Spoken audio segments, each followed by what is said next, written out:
Alors Scheherazade dit à sa sœur d'écouter.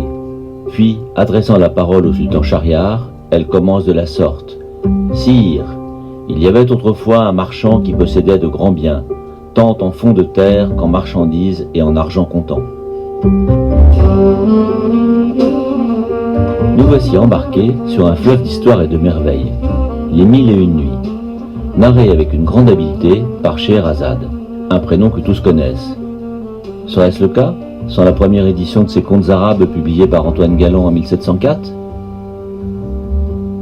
D'une famille modeste, Antoine Galland fréquente le collège et en sort féru de latin, de grec et d'hébreu, ce qui n'assure pas de gagner sa vie. Il est bibliothécaire, prospecteur de manuscrits anciens et de médailles pour de riches amateurs. Puis, il accompagne une ambassade à Istanbul et ajoute à sa connaissance de l'arabe celle du turc et du persan. Galland apprécie les sociétés du Proche-Orient, qui ont alors peu à envier en termes de développement économique et culturel à l'Europe. Il essaie de faire connaître leurs mœurs au public français en publiant par exemple un livre intitulé « De l'origine et de l'histoire du café ».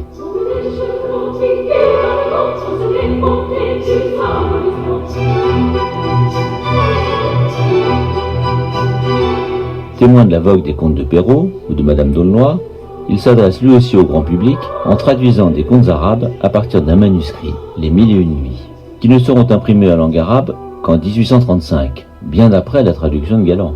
Il y ajoute des histoires d'origine indienne, comme celle de Sinbad le marin, et développe des contes nouveaux à partir de canevas fournis par un moine maronite d'Alep.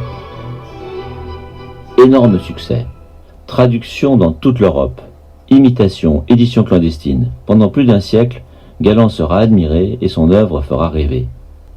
C'est qu'il a veillé à adapter ses contes à son public.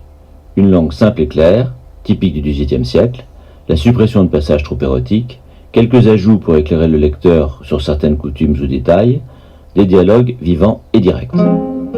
Il fait tout pour donner du plaisir à ses lecteurs. La morale n'en est pas toujours très claire, mais si essentielle.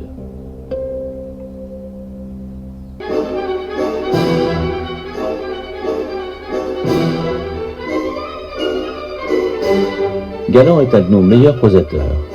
Il ne se contente pas de traduire, il adapte, et ainsi il introduit son lecteur à une autre culture.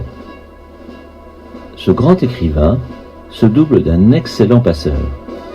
Il suffit de comparer la vie grouillante des personnages variés des nuits à celle plutôt abstraite des lettres persanes de Montesquieu pour voir qui a su faire revivre la société orientale.